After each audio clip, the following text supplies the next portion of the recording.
வணக்கம், நான் தான் உங்கள் Shabdina. Welcome back to Shabdina's kitchen. இன்றைக்கி நம்ம கிச்சனில் பார்க்க போது குழம்புத்தூள். இந்த குழம்புத்தூள் இருந்தால் நம்ம வீட்டில் இருக்க எல்லா ரெசிபியும் யூஸ் பண்ணலாம். அதாவது பேசிக்காக நம்ம பண்ணுற சாம்பார் ஆகட்டும், மீன் குழம்பு, வத்த குழம்பு, காரக்குழம்பு, புளிக்குழம்பு, எல்லா குழம்புக்கும் வந்து இந்த குழம்புத்தூள் ரொம்ப இம்பார்ட்டன்ட். நீங்கள் வீடியோ ஃபுல்லாக பாருங்கள், எப்படி நம்ம குழம்புத்தூள் பண்ணுறோன்னு சொல்லிட்டு தெளிவாக வீடியோவில் கொடுத்துருக்கேன். அது மட்டும் இல்லை, இந்த குழம்புத்தூள் எப்படி அரைக்கணும், இந்த குழம்புத்தூளை அரைச்சி முடிச்ச பிறகு காய வச்சு எப்படிலாம் யூஸ் பண்ணலாம், என்ன மாதிரி ரெசிபிக்குன்னு சொல்லிட்டு தெளிவாக வீடியோவில் கொடுத்துருக்கேன். இதோட சாம்பார் பவுடர், அதுக்கப்புறம் ரசம் பவுடர் எப்படி பண்ணுறது பார்க்க போகிறோம். குழம்புத்தூளுக்கு தேவையான பொருட்கள்: குண்டு மிளகாய் 1 கிலோ, முழு தனியா 1 கிலோ, முழு மிளகு 100 கிராம், சீரகம் 100 கிராம், கடலைப்பருப்பு 100 கிராம், துவரம்பருப்பு 100 கிராம், சுக்கு 100 கிராம், மஞ்சள் 100 கிராம், கடுகு 100 கிராம், வெந்தயம் 50 கிராம், கருவேப்பிலை 1 கைப்பிடி. இதாங்க இந்த குழம்புத்தூளுக்கு தேவையான பொருட்கள். ஃபஸ்ட்டு நம்ம என்ன பண்ணுறோம்னா, நம்ம கிட்ட இருக்க எல்லா ஸ்பைஸும் வறுக்க போகிறோம். சிலது வந்து ஒன்றோட ஒன்று போட்டு வறுக்கலாம், சிலது தனித்தனியாக வறுக்கணும். இது எப்படிலாம் பண்ணலாம் சொல்லிட்டு ஸ்டெப் பை ஸ்டெப்பாக ஃபஸ்ட்டு பார்க்கலாம். ஃபஸ்ட் நம்ம என்ன பண்ணுறோன்னா, நம்மக்கிட்ட இருக்க இந்த முழு தனியாக வறுக்க ஆரம்பிக்கிறோம். இந்த முழு தனியாக வறுக்கும் போது அதுக்கேற்ற மாதிரி கடாய், அதாவது நீங்கள் வீட்டில் யூஸ் பண்ணுற குவான்டிட்டிக்கு ஏற்ற மாதிரி கடாய் கொஞ்சம் பெரிய கடாயாக இருந்தால் நல்லாயிருக்கும். அதனால் ஸ்லோ ஃப்ளேமில் இந்த முழு தனியாக வறுத்துருங்க. எக்காரத்து கொண்டும் நீங்கள் வறுக்கிற ஸ்பைசஸ் வந்து கருக்கக்கூடாது. அதனால் எந்த அளவுக்கு ஸ்லோ ஃப்ளேமில் வறுக்கணும் வறுத்தா தான் உங்களுக்கு நல்லாயிருக்கும். இப்போது இந்த முழு தனியாக வறுத்தாச்சு.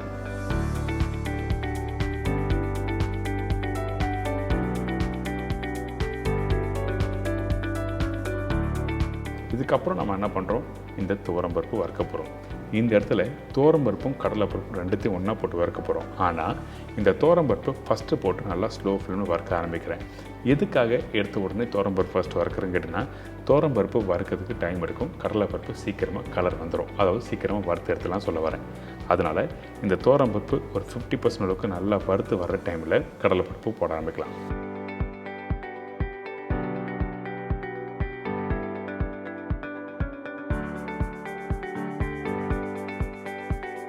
இப்போ பார்த்தீங்களா, இந்த துவரம்பருப்பு ரெடி ஆகிடுச்சு. இதுக்கப்புறம் இந்த கடலைப்பருப்பு போடுறோம். இந்த இடத்துல இந்த கடலைப்பருப்பும் துவரம்பருப்பு வறுக்கும்போது அதே மாதிரி தான் ஸ்லோ ஃப்ளேமில் வறுக்கணும். வறுக்கிறதுக்கு எனக்கு குறைஞ்சபட்சம் ஒரு 10 நிமிஷம் டைம் எடுத்தது ஸ்லோ ஃப்ளேமில். ஹை ஃப்ளேமில் வச்சு எப்போவுமே எந்த ஒரு ஸ்பைசஸும் எந்த ஒரு பருப்பும் வறுக்கக்கூடாது. இது ஒரு பேசிக்கான விஷயம் நம்மளோட சமையல் அறையில்.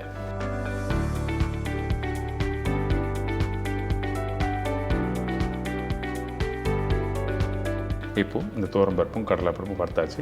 இந்த மாதிரி கலரில் கரெக்டாக வறுத்து ஏற்கனவே வறுத்து வச்சுருக்க அந்த முழு தனியாற்றிலேயே இந்த துவரம்பருப்பு கடலைப்பருப்பு போட்டுடலாம். இதுக்கப்புறம் முழு மிளகு. முழு மிளகும் ஃபஸ்ட்டு லைட்டாக வறுக்க ஆரம்பிக்கிறோம். ஏன்னா கொஞ்சம் தரமான பொருள்லாம் வறுக்கிறதுக்கு டைம் எடுக்கும். அதனால நம்ம என்ன பண்ணுறோன்னா, இந்த முழு மிளகு வந்து ஃபஸ்ட்டு வறுக்க ஆரம்பிக்கிறோம். கொஞ்சம் வறுத்த பிறகு சீரகம் போடுறோம்.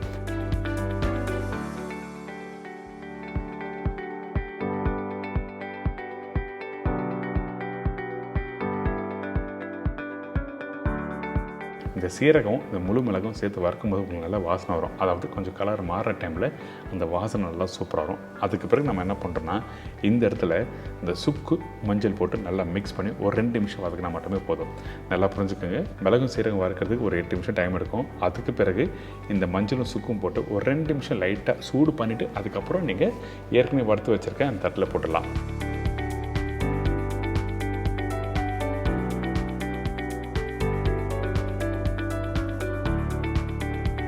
இப்போ ரெடி ஆகிடுச்சா, இதை அப்படியே ட்ரான்ஸ்ஃபர் பண்ணுறேங்க.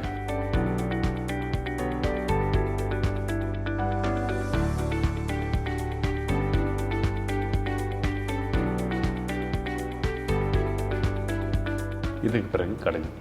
இந்த கடுகு வறுக்கிறது ரொம்ப இம்பார்ட்டன்ட். சில பேர் கடுகு வந்து வறுக்குன்னு சொல்லிட்டு லைட்டாக மிக்ஸ் பண்ணிட்டு எடுத்துருவாங்க. அப்படி வறுத்திங்கன்னா உங்களுக்கு அந்த ஃப்ளேவர் கொடுக்காது. அதனால் நல்லா வறுக்கணும். அதே டைமில் அந்த கடுகு வந்து தீஞ்சு போகக்கூடாது. அந்த கலர் லைட்டாக மாறுற டைமில் நீங்கள் அடுப்பை விட்டு எடுத்துருக்கணும். இப்போ உங்களுக்கு காமிக்கிறேன் பாருங்கள். இந்த கடுகு லைட்டாக பொரிஞ்சு வருதா, இந்த டைமில் கலர் மாற ஆரம்பிக்கும். இந்த இடத்துல பக்குவமாக அடுப்பை ஆஃப் பண்ணிட்டு உடனே ட்ரான்ஸ்ஃபர் பண்ண ஆரம்பிக்கணும். இப்போது கரண்டில் எடுத்து காமிக்கிறேன் பாருங்கள். நீங்கள் கடுகு போடும்போது ஒரு கலரும் வறுத்த பிறக்கும் இந்த மாதிரி கலர் வந்திருக்கும். அதனால் ஸ்லோ ஃப்ளேமில் கவனமாக வறுத்துக்கணும். கடுகு வறுக்கிற பக்குவம் ரொம்ப இம்பார்ட்டன்ட்.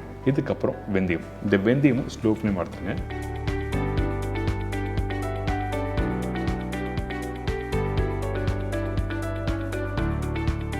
கொஞ்சம் கலர் மாற ஆரம்பிக்கும். அதுக்கு பிறகு அந்த ஸ்பைசஸ் போடலாம்.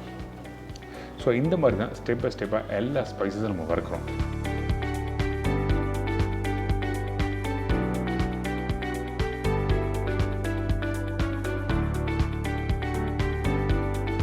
இப்போது இந்த பச்சை கருவேப்பிலை போட்டிருக்கேன். இந்த பச்சை கருவேப்பிலை வறுக்கிறதுக்கு உங்களுக்கு கஷ்டமாக இருந்ததுன்னா அந்த டைமில் இந்த பச்சை கருவேப்பிலை நல்லா பீல் பண்ணிட்டு சூரிய வெளிச்சத்தில் ஒரு 5 நாள் 6 நாள் வச்சுன்னா நல்லா ட்ரை ஆகிடும். அதுக்கு பிறகு நீங்கள் மசாலா பவுடர் அரைக்கும் போது யூஸ் பண்ணிக்கலாம்.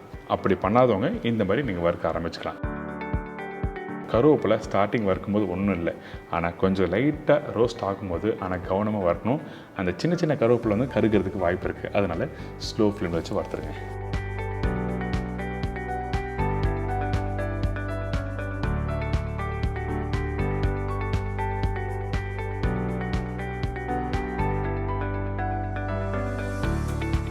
இப்போ கருவேப்பிலையும் வறுத்தாச்சு. அடுத்தது என்ன, கடைசியாக இந்த காஞ்ச மிளகா. இந்த காஞ்ச மிளகா வறுக்கும் போது நிறைய பேர் கேட்பாங்க, நீட்டு மிளகா போடலாமா இல்லை குண்டு மிளகா போடலாமா, காஷ்மீரி சில்லி போடலாமான்னு சொல்லிட்டு நிறைய பேர் கேட்பாங்க. நான் யூஸ் பண்ணுறது குண்டு மிளகா தான். குண்டு மிளகா காரத்துக்கு ஏற்ற மாதிரி நீங்கள் பார்த்து யூஸ் பண்ணிக்கலாம். 1 கிலோ மிளகாக்கு 1 கிலோ தனியாக கரெக்டாக இருக்கும். அதே மாதிரி இந்த மிளகா வறுக்கிற டைம் ரொம்ப டைம் எடுக்காது. அதனால் கடாய்க்கு ஏற்ற மாதிரி கொஞ்சம் கொஞ்சமாக போட்டு வறுத்து அதுக்கப்புறம் எடுத்து நீங்கள் ட்ரான்ஸ்ஃபர் பண்ணுறீங்க. அதிகபட்சம் 5 நிமிஷம் டைம் ஸ்பெண்ட் பண்ணாலே போதும்.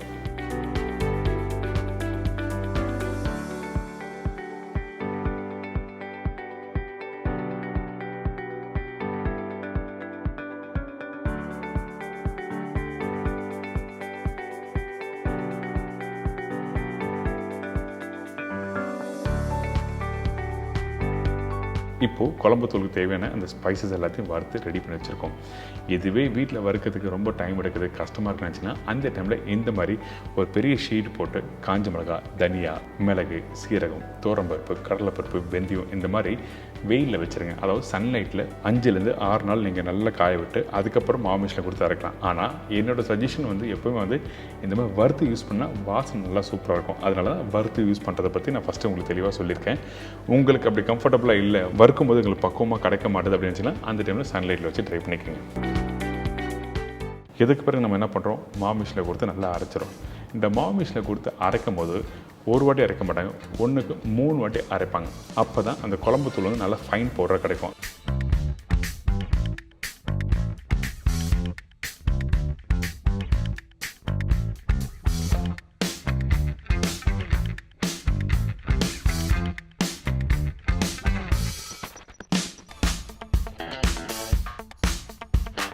இந்த குழம்பு தூள் வந்து நல்லா அரைச்சிட்டு அதுக்கு பிறகு நம்ம என்ன பண்ணுறோன்னா டப்பாவில் போட்டு வைக்கக்கூடாது. நல்லா புரிஞ்சுக்கோங்க. டப்பாவில் போட்டு வச்சிங்கன்னா கண்டிப்பாக வந்து கலர் மாற ஆரம்பிச்சிடும். அதனால் குழம்பு தூள் ரெடியான உடனே ஒரு ஷீட் போட்டு நல்லா காய விட்டுருங்க. ஒரு நாள் நைட்டு ஃபுல்லாக காய்ச்சதுன்னா உங்களுக்கு அந்த பவுடர் மசாலா கலர் மாறாது. ஏன் இந்த மாதிரி பண்ணுறோம் கேட்டிங்கன்னா காரணம் இருக்குது. இந்த மாவு மிஷினில் கொடுத்து நீங்கள் அரைக்கும் போது அந்த மாவு மிஷினில் இருக்க அந்த சூடு வந்து இந்த குழம்பு தூள் வந்து கலர் மாறும். அதே டைமில் நீங்கள் அப்படியே டப்பாவில் போட்டு வச்சுட்டு நீங்கள் குழம்புல போட்டிங்கன்னா டேஸ்ட் வராது. அதனால தான் இந்த மாதிரி காய வச்சு நீங்கள் வீட்டில் பண்ணுற ரெசிபிக்கு யூஸ் பண்ணலாம்.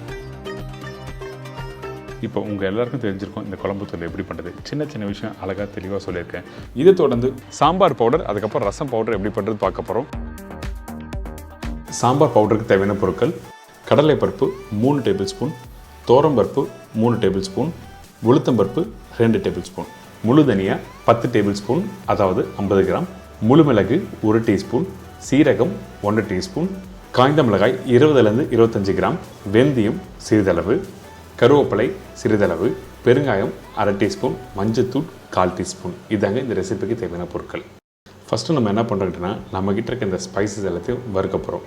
ஸ்லோ ஃப்ளேமில் வறுத்துக்கணும், ரொம்ப இம்பார்ட்டன்ட் இந்த சாம்பார் பவுடரை பொறுத்த வரைக்கும். அதனால் காஞ்ச மிளகாய் போட்டிருக்கேன். அதுக்கு பிறகு முழு மிளகு, சீரகம். இந்த வெந்தயம் போடுறது அதிகபட்சம் ஒரு 1/4 டீஸ்பூன் போடலாம்.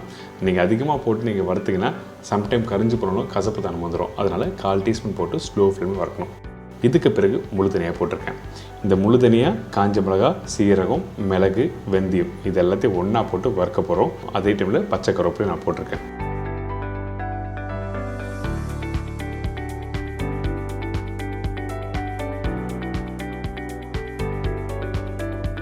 எந்த அளவுக்கு உங்களோட அடுப்பை ஸ்லோ ஃப்ளேம் வைக்க முடியுமோ அந்த அளவுக்கு ஸ்லோ ஃப்ளேம் வச்சுருங்க. நல்ல ஸ்லோ ஃப்ளேம் வறுத்தா தான் இந்த பவுடர் மசாலா நல்லாயிருக்கும். அப்போ தான் இந்த காஞ்ச மிளகாய், பச்சை கருவேப்பிலை எல்லாமே நல்லா வறுத்து பவுடர் பண்ணுறதுக்கு ஈஸியாக இருக்கும். சரிங்களா? இப்போ பாருங்கள், இந்த பச்சை கருவேப்பிலை பார்க்குறதுக்கு நல்லா க்ரீனிஷ் கலர் இருக்குது. வறுத்து முடிச்ச பிறகு நல்லா ட்ரையாக இருக்கும். அதுக்கு பிறகு மிக்சியில் போட்டு அரைச்சிக்கலாம். அதே டைமில் வறுக்கிறதுக்கு எவ்வளோ நேரம் ஆகும் கேட்டிங்கன்னா குறைஞ்சபட்சம் ஒரு 10லேருந்து 15 நிமிஷம் டைம் எடுக்கும். பார்த்தீங்களா, கலர் மாறுதல இந்த மாதிரி தான் கரெக்டாக வந்துருக்கணும். நல்லா புரிஞ்சுக்கோங்க. ஸ்லோ ஃப்ளேமில் வறுத்துக்கணும். அதே டைமில் கடலைப்பருப்பு, உளுத்தம்பருப்பு, துவரம்பருப்பு எல்லாத்தையும் ஒன்றா போட்டு வறுக்கக்கூடாது. ஏன் கேட்டிங்கன்னா அந்த கடலைப்பருப்பு, துவரம்பருப்பு, உளுத்தம்பருப்பு வறுக்கிறதுக்கு டைம் எடுக்கும். அதனால தான் இந்த மாதிரி ஸ்பைசஸை தனியாக வறுத்துறோம். வறுத்த பிறகு இதை அப்படியே இன்னொரு ட்ரேயில் மாற்றிடுறோம்.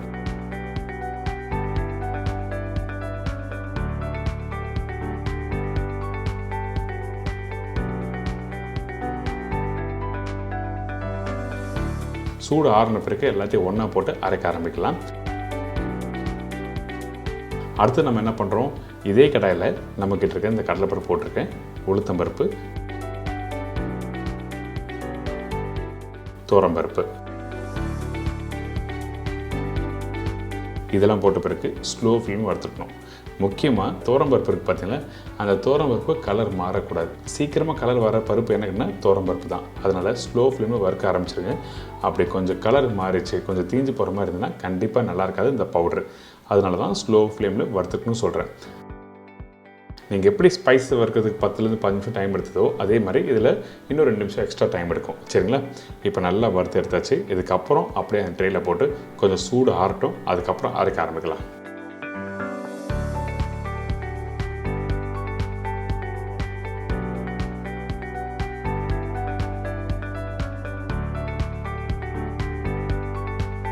பார்த்தீங்களா எப்படி நல்லா வறுத்துருக்கேன்? இந்த மாதிரி தான் கரெக்டாக வந்திருக்கணும். இதுக்கு பிறகு நம்ம என்ன பண்ணுறோம், அப்படியே இந்த மிக்ஸி ஜாரில் போட்டிருக்கேன். இதில் கொஞ்சம் பெருங்காயம், அதுக்கு பிறகு மஞ்சள் தூள் போட்டு நல்லா அரைச்சிருங்க. ஃபைன் பவுடராக அரைச்சிக்கணும். சில பேர் கிட்டனா கொஞ்சம் குறைன்னு அரைக்கலாமா சொல்லி கேட்பாங்க. என்னோடய சஜஷன் நல்லா ஃபைன் பவுடராக அரைச்சிடணும். எப்படி மிளகாத்தூள், தனியாத்தூள் அரைக்கிறீங்களோ அந்த மாதிரி பக்குவத்தில் நல்லா அரைச்சிருங்க. இந்த மசாலா ரெடி பண்ணி முடிச்ச பிறகு எந்த இடத்துல நீங்கள் கரெக்டாக யூஸ் பண்ணணும்னு கேட்டிங்கன்னா, அதாவது சாம்பாரில் புளி தண்ணி போட்ட பிறகும் பருப்பும் போட்ட பிறகு நல்லா கொதிச்சு வருது பார்த்தீங்களா, அந்த டைமில் அடுப்பை விட்டு இறக்கிறதுக்கு முன்னாடி இந்த பவுடர் மசாலா மேலே போட்டு கொஞ்சம் நெய் போட்டு நல்லா மிக்ஸ் பண்ணி எடுத்திங்கன்னா சூப்பராகும், நல்ல வாசனை இருக்கும். அந்த டைமில் இந்த சாம்பார் பவுடர் மசாலா யூஸ் பண்ணோம்.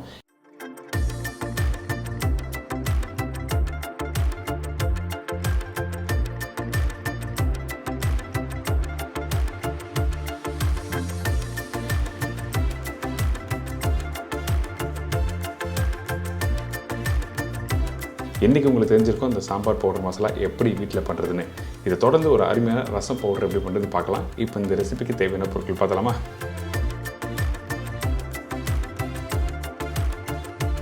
ரசம் பவுடருக்கு தேவையான பொருட்கள்: துவரம்பருப்பு 1 டேபிள் ஸ்பூன், காய்ந்த மிளகாய் 12லேருந்து 15 நம்பர், முழு தனியா 6 டேபிள் ஸ்பூன், முழு மிளகு 2 டேபிள் ஸ்பூன், முழு சீரகம் 2 டேபிள் ஸ்பூன், கருவேப்பிலை சிறிதளவு, பெருங்காயம் 1/2 டீஸ்பூன்.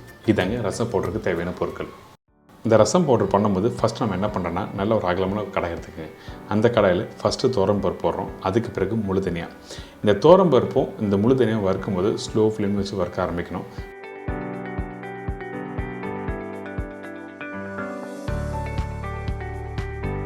கொஞ்சம் 2 நிமிஷம் வதங்க ஆரம்பித்த பிறகு மீதி உள்ள எல்லா இன்க்ரீடியன்ஸ் போட ஆரம்பிக்கிறோம். அதாவது நம்மக்கிட்ட இருக்க அந்த காஞ்ச மிளகாய், முழு மிளகு, சீரகம். மிளகோட அளவு கொஞ்சம் கம்மியாக இருக்கும், சீரகத்தோட அளவு அதிகமாக இருக்கும். இதுக்கு பிறகு பச்சை கருவேப்பிலை இதெல்லாம் போட்டு ஸ்லோ ஃப்ளேமில் வறுத்துருங்க.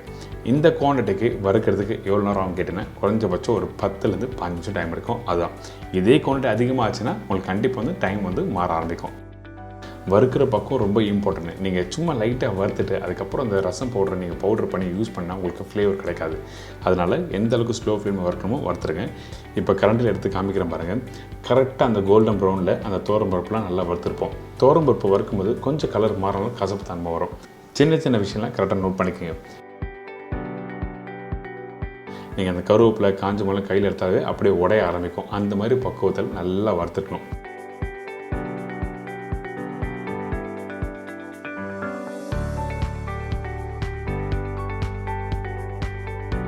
இதுக்கு பிறகு அப்படியே ஒரு ட்ரேயில் மாற்றி சூடு ஆறின பிறகு மிக்ஸி ஜாரில் போடுறேன்.